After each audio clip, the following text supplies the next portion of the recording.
नमस्कार, आप देख रहे हैं के न्यूज नेशनल और मैं हूं आपके साथ में शोभित पाठक। तो रुक करते हैं महत्वपूर्ण सुर्खियों पर। रूस पर चला प्रतिबंधों का चाबुक, यूक्रेन से जंग के बीच मॉस्को समेत कई शहरों में जरूरी दवाओं की किल्लत।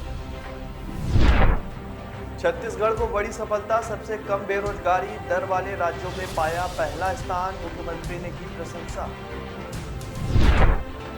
गोरखनाथ मंदिर में हमला, आईआईटी मुंबई से आरोपी ने की है केमिकल इंजीनियरिंग की पढ़ाई, कारनामे ऐसे कि रूह कांप जाएगी।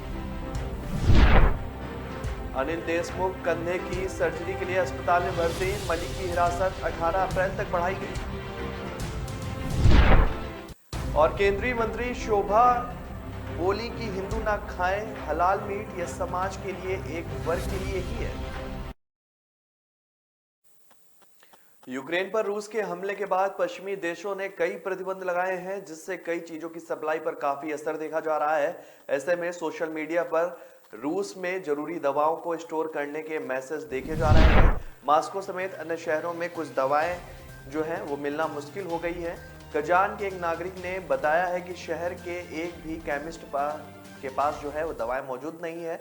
रूस में एक्सपर्ट और हेल्थ एक्सपर्ट का कहना है कि दवाओं की कमी अस्थायी है और यह घबराकर दवाएं खरीदने और बैन के कारण सप्लायर्स के लिए साजो सामान संबंधी मुश्किलों के चलते हुआ है। लेकिन कुछ एक्सपर्ट ने चिंता जताई है कि हाई क्वालिटी वाली दवाएं रूसी बाजार से गायब रहेंगी। मॉस्को की पिरोगोव मेडिकल यूनिवर्सिटी के प्रोफेसर डॉक्टर एरलिक ने कहा है कि मुमकिन है कि इनकी कमी होगी। मैं नहीं जानता कि यह कितना विनाशकारी होगा।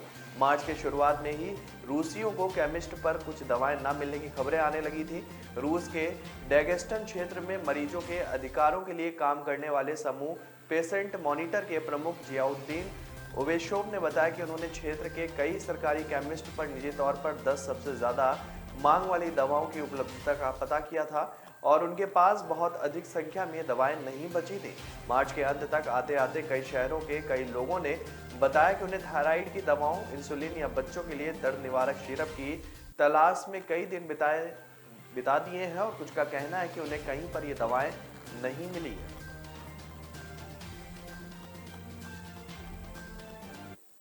छत्तीसगढ़ सरकार द्वारा सोमवार को एक आधिकारिक बयान में कहा गया कि देश में सबसे कम बेरोजगारी दर वाले राज्यों में छत्तीसगढ़ पहले स्थान पर है। Centre for monitoring Indian economic द्वारा जारी ताजा आंकड़ों के मुताबिक छत्तीसगढ़ में इस मार्च में 0.6% बेरोजगारी दर दर्ज की गई है और जो अब तक की सबसे निचला स्तर है। CMIE के आंकड़ों के हवाला देते हुए बयान में कहा गया कि छत्तीसगढ़ देश में सबसे कम बेरोजगारी दर के साथ पहले स्थान पर है, जबकि देश की बेरोजगारी दर मार्च के महीने में 7.6% थी। छत्तीसगढ़ के मुख्यमंत्री भूपेश बघेल ने कहा कि राज्य सरकार ने विशेष रूप से युवाओं के लिए रोजगार के अवसर पैदा करने के लिए कई कदम उठाया और नई नीतियां बनाई, जिनके परिणाम स्वरूप बेरोजगारी दर में लगातार गिरावट आई है। आंकड़ों के मुताबिक हरियाणा में सबसे ज्यादा बेरोजगारी दर 26.7% है और इसके बाद राजस्थान और जम्मू कश्मीर में 25% और झारखंड में 14.5% है।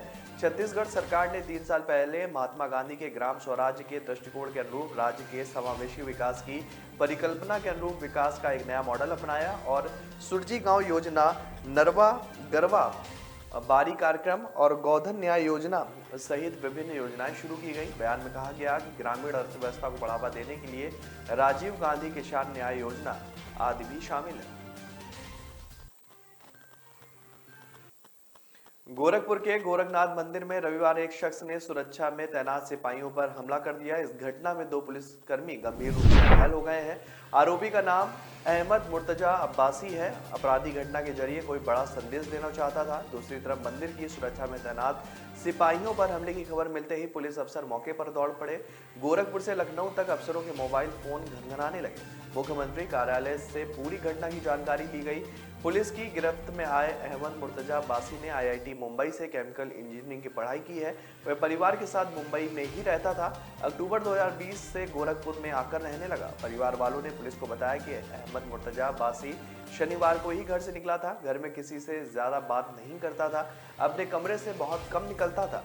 गोरखनाथ मंदिर के मुख्य द्वार और गोरखनाथ थाने की तरफ लगे सीसीटीवी कैमरे में पूरी घटना जो है वो कैद हो गई है। पुलिस सीसीटीवी फुटेज के माध्यम से जांच को आगे बढ़ा रही है।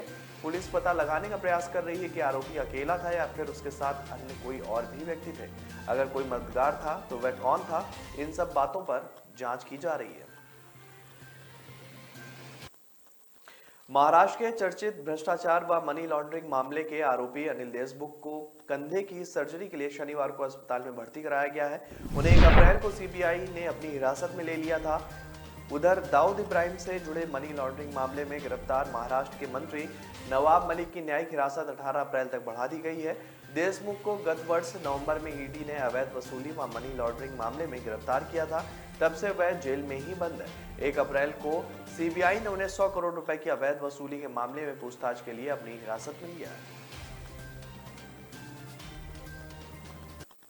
कर्नाटक में हिजाब विवाद के बाद अब हलाल मीट को लेकर जुबानी जंग छिड़ गई है। अब केंद्रीय मंत्री शोभा ने कहा है कि हलाल मीट हिंदुओं को नहीं खाना चाहिए, ये समाज के कुछ अन्य लोगों के लिए ही है।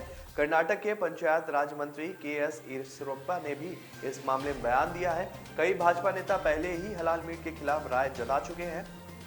आपको बता दें कि केंद्रीय मंत्री ने कहा है कि यदि मुस्लिम समाज के लोग हलाल मीट खाते हैं तो हमें इसमें कोई आपत्ति नहीं है, लेकिन हमें यह खाने के लिए बाध्य करना ठीक नहीं है।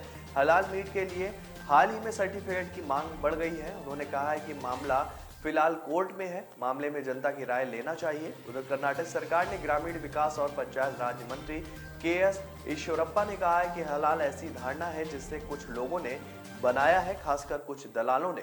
इसके कारण कर्नाटक के लोग कष्ट झेल रहे हैं। आपको बता दें कि मुस्लिम को यदि हलाल मांस खाना है तो खाएं, लेकिन हिंदुओं पर यह थोपना नहीं चाहिए। इससे पहले भाजपा नेता सी.टी. रवि व अन्य ने भी हिंदुओं से यह नहीं खाने के लिए अपील की थी।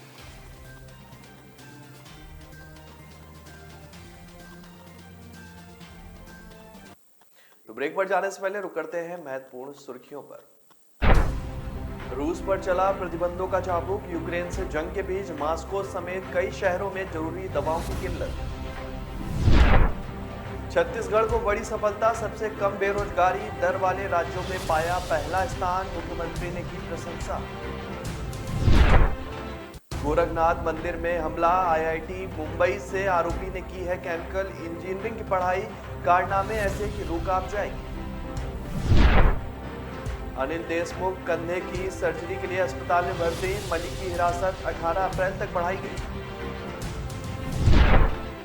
और केंद्रीय मंत्री शोभा बोली कि हिंदू ना खाएं हलाल मीट, यह समाज के लिए एक वर्ग के लिए ही है। न ऐश का न द्वेष का, यह दंगल है देश का। सुलगती समस्याओं के जुलसते सवालों का होगा दंगल देश का। प्रशासन के प्रश्नों को लेकर होगा दंगल देश का। शिक्षा, स्वास्थ्य, समाज, कानून और व्यवस्था के आज क्या है हालात। सोमवार से शुक्रवार रोज रात 8 बजे जलपा क्षत्रिय के साथ दंगल देश का। ब्रेक के बाद फिर स्वागत है आपका। रुक करते हैं आगे की खबरों पर। भाजपा नेताओं के साथ बढ़ती मेल मुलाकातों के बाद पूर्व मुख्यमंत्री हरीश रावत एक बार फिर चर्चाओं के केंद्र में हैं। हालांकि सियासी फिजाओं में उन्हें लेकर तरह तरह के सवाल तैरने लगे हैं, जो उन्होंने खुद आगे आकर कहा कि अब बुढ़ापे में पार्टी बदलने के बारे में सोच भी नहीं सकता। विधानसभा चुनाव परिणामों के बाद खुद मुख्यमंत्री पुष्कर सिंह धामी सहित तमाम भाजपा नेता व पूर्व मुख्यमंत्री हरीश रावत से उनके घर पर जाकर मुलाकात कर चुके हैं। इसके बाद 2 दिन पहले हरीश खुद कैबिनेट मंत्री सतपाल महाराज के घर गए थे। हालांकि दोनों नेताओं ने इस शिष्टाचार इसको भेंट बताया है और इस विषय में एक कार्यक्रम में पहुंचे हरीश रावत ने पत्रकारों के सवालों का जवाब भी दिया। इस पर हरीश ने कहा कि वह एक घायल योद्धा है। महाभारत में भी घायल योद्धा को देखने विपक्षी खेमे के लोग आते जाते थे। इसमें कोई राजनीति या दूसरा कारण नहीं है। उन्होंने कहा कि मुख्यमंत्री पुष्कर सिंह धामी खुद इस युद्ध में घायल हुए हैं। दोनों बैठकर अपने अपने घाव को साझा किया। मुख्यमंत्री की तारीफ करने के सवाल पर रावत ने कहा कि उन्होंने कुछ अच्छे निर्णय लिए हैं, उनकी तारीफ की जानी चाहिए, लेकिन जब गलत किया तब आलोचना भी की। आगे क्या करेंगे, इस सवाल पर उन्होंने कहा कि वह समय की प्रतीक्षा कर रहे हैं। संगठन में प्रदेश अध्यक्ष का पद खाली है, कांग्रेस नेता प्रतिपक्ष भी नहीं चुन पाई है। इस सवाल पर हरीश ने कहा कि दोनों महत्वपूर्ण पद है और इस समय पार्टी जो फैसला लेगी उसका असर 2024 और 2027 के चुनाव पर पड़ेगा। इसलिए पार्टी बहुत सोच समझकर इन पदों पर फैसला लेना चाहती है, इसलिए थोड़ा समय लग रहा है। स्टोरी टेलिंग फील्ड के जाने माने नाम और गांव कनेक्शन पोर्टल के संस्थापक नीलेश मिश्रा ने भारत में आदिवासी विरासत के समृद्ध केंद्र बस्तर जिले से ग्रामीण रचनाकारों के लिए एक राष्ट्रीय पहल शुरू की है और इस मौके पर भावुक आदिवासी कलाकार उनके साथ खड़े थे।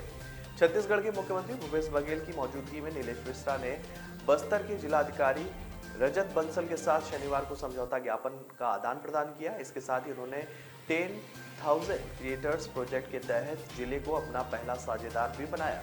डोगरा कला के गुरु फगनू राम सागर उर्फ फगनू दादा ने खुद पर दर्शाए गए वीडियो को देखने के बाद कहा कि यह मुश्किल कला है।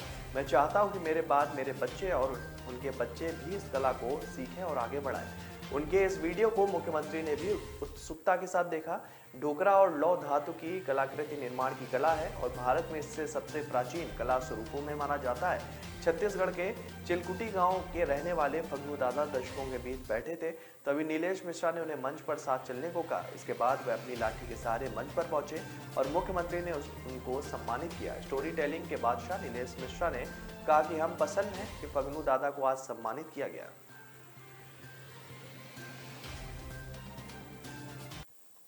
केरल सरकार की विवादित संगठनों से साठगांठ के आरोपों के बीच एक नया मामला सामने आया है। पॉपुलर फ्रंट ऑफ इंडिया के कार्यकर्ताओं को आत्मरक्षा का प्रशिक्षण देने के मामले में केरल पुलिस के 2 अधिकारियों को निलंबित किया गया है। 30 मार्च को अलुआ में पीएफआई द्वारा आयोजित एक कार्यक्रम में केरल पुलिस के अग्निशमन और बचाव कर्मियों ने संगठन के कार्यकर्ताओं को प्रशिक्षण दिया था। इससे विवाद उठ खड़ा हुआ था और इसके बाद निलंबन की कार्रवाई की गई। विहिप ने यह मामला उठाया है और कार्रवाई की मांग की थी। पीएफआई विवादित संगठन है। कर्नाटक के हिजाब विवाद में भी इसका नाम आया था। विश्व हिंदू परिषद ने पीएफआई के कार्यकर्ताओं को केरल में राज्य अग्निशमन व बचाव सेवा विभाग द्वारा विशेष प्रशिक्षण देने की आलोचना की थी। उन्होंने कहा कि कट्टरपंथी संगठन के कार्यकर्ताओं को उनकी यूनिफॉर्म में सरकारी प्रशिक्षण देना गलत है। पीएफआई को कई राज्य सरकारें प्रतिबंधित करने पर विचार कर रही है। विहिप ने महासचिव मिलिंद परांडे से कहा है कि सरकारी संस्थाएं ऐसे संगठनों को प्रशिक्षण देकर मुसलमानों का तुष्टीकरण कर रही हैं।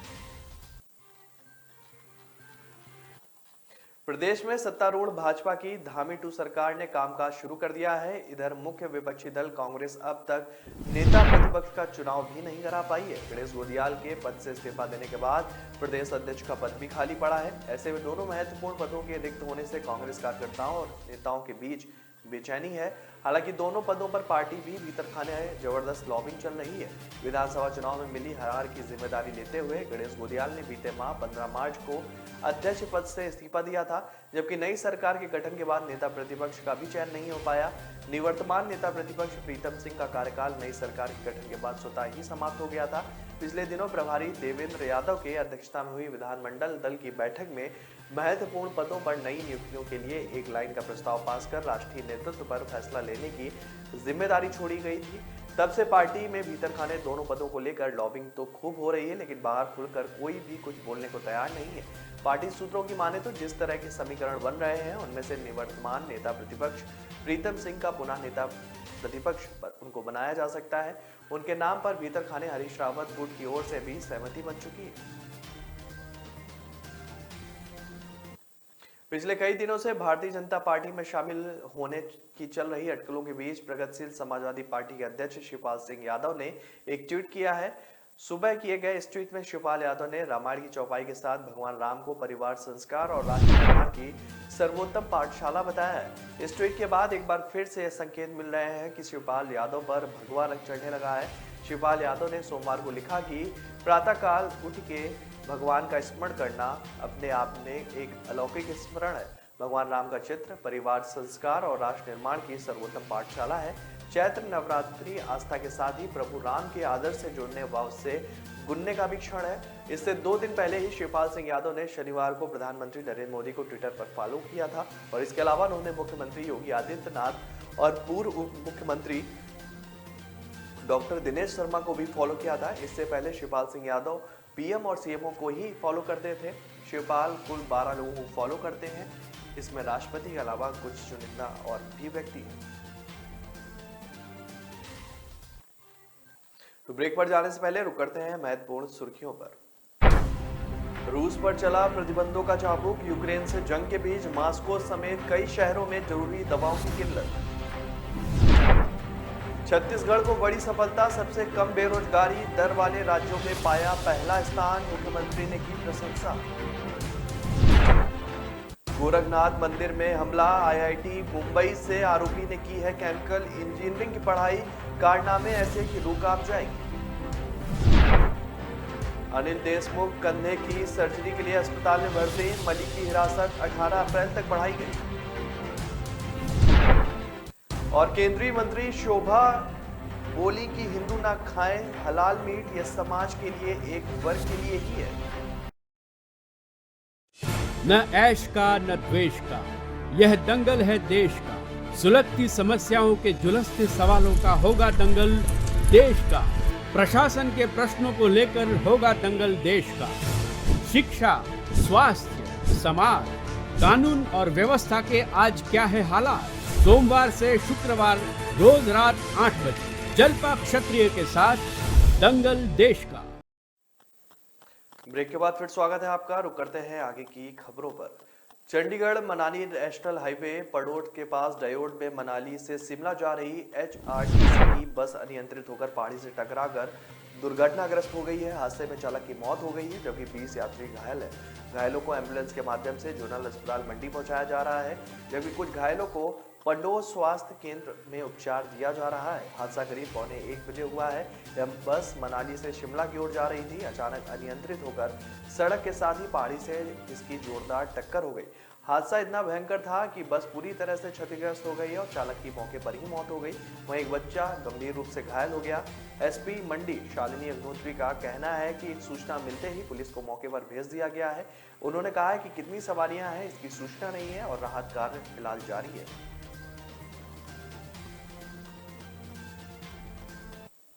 जोधपुर में सुबह एक कार रड़कपुर घाड़े में गिर गई और जिससे कार चालक की मौके पर ही मौत हो गई। पुलिस ने शव को सायरा अस्पताल की मोर्चरी में रखवाया है। की पहचान मेहरानगढ़ म्यूजियम ट्रस्ट के निदेशक करणी सिंह जसोल के रूप में हुई है।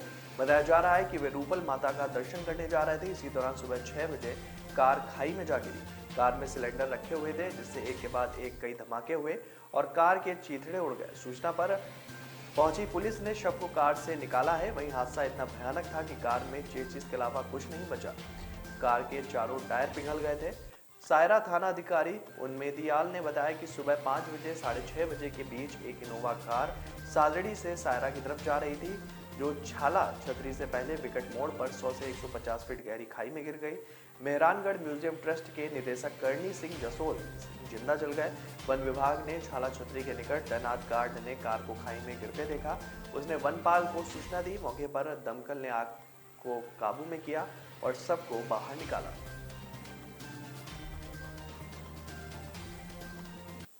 राजस्थान के करौली में हिंदू नववर्ष पर भड़की हिंसा के बाद हालात जो है तनावपूर्ण बने हुए हैं और शहर में कर्फ्यू जारी है और इंटरनेट सेवा भी बंद है। जरूरी सामान की प्रशासन द्वारा होम डिलीवरी कराई जा रही है। उधर पुलिस कार्रवाई करते हुए उपद्रवियों को लगातार गिरफ्तार किया जा रहा है। महानिरीक्षक पुलिस भरतपुर रेंज प्रसन्न कुमार खमेशरा ने बताया कि पुलिस ने अब तक 46 लोगों को गिरफ्तार किया है और 7 को पूछताछ के लिए हिरासत में भी लिया गया है। इनमें से 13 आरोपियों को घटना के संबंध में 33 लोगों को कर्फ्यू का उल्लंघन करने के आरोप में गिरफ्तार किया गया है। इस दौरान 21 दुपहिया और 4 पहिया वाहन भी जब्त किए गए हैं। खमेसरा ने बताया कि इस हिंसा के बाद उन्होंने मौके पर पहुंचकर पुलिस अधीक्षक करौसी शैलेन सिंह इंदौलिया के साथ हालातों का जायजा लिया। हालात सामान्य करने के लिए अतिरिक्त महानिदेशक पुलिस पुनर्गठन एवं नियम संजीव नार्जरी और महानिरीक्षक मौके पर ही मौजूद रहे।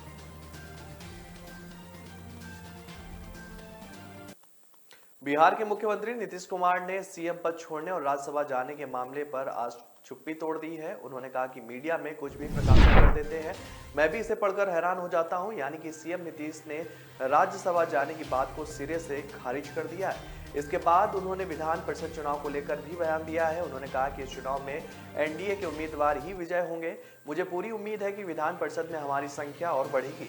आपको बता दें कि इससे पहले शुक्रवार को उनकी पार्टी जेडीयू ने भी इसे अफवाह करार दिया था। बिहार के मंत्री व जदयू नेता संजय झा ने कहा है कि यह अफवाह शरारत है, ये बातें सच्चाई से परे हैं। दरअसल इन अटकलों की शुरुआत तब हुई थी जब खुद सीएम नीतीश ने राज्यसभा जाने की इच्छा जताई थी। इसके बाद राजनीति जगत के साथ साथ मीडिया में भी अटकलें लगने लगी कि नीतीश को अगला उपराष्ट्रपति बनाया जा सकता है और बिहार में भाजपा का कोई और मुख्यमंत्री चेहरा होगा। आपको बता दें कि सीएम नीतीश ने बयान देते हुए कहा कि मुझे राज्यसभा जाने में कोई दिक्कत नहीं होगी, लेकिन अभी के लिए मेरे पास मुख्यमंत्री की जिम्मेदारियां हैं। मैं 16 साल से अधिक समय तक मुख्यमंत्री रहा हूं, तो मुझे नहीं पता कि आगे क्या काम करना है। हरियाणा के अंबाला छावनी के वैभव अरोड़ा रविवार को आईपीएल में पंजाब किंग्स और चेन्नई सुपर किंग के बीच मैच में दिखाई दिए। पंजाब किंग्स की टीम से खेल रहे वैभव ने अपने पहले ही मैच में तहलका मचाकर खेल प्रेमियों का दिल जीत लिया। उन्होंने बल्लेबाजों को अपनी तेज गेंदबाजी में उलझाते हुए 2 विकेट झटके। उनके इस प्रदर्शन के बदौलत पंजाब किंग्स ने जीत दर्ज की। उन्होंने पहला विकेट दूसरे ही ओवर की दूसरी गेंद पर लिया। इसमें उन्होंने रॉबिन उथप्पा को अपनी गेंदबाजी में इस कदर उलझा दिया कि बड़ी शॉट खेलने के चक्कर में रॉबिन कैच आउट हो गए। दूसरा विकेट मोइन अली का लिया। बिना खाते खोले ही मोइन अली को वापस पवेलियन लौटा दिया। अपने 4 ओवर में महज 21 रन देकर वैभव अरोड़ा ने अपने हुनर का लोहा मनवाया। उन्हीं के बदौलत टीम ने जीत हासिल की। आईपीएल में वैभव अरोड़ा के शानदार प्रदर्शन को जमकर लोगों ने सराहा।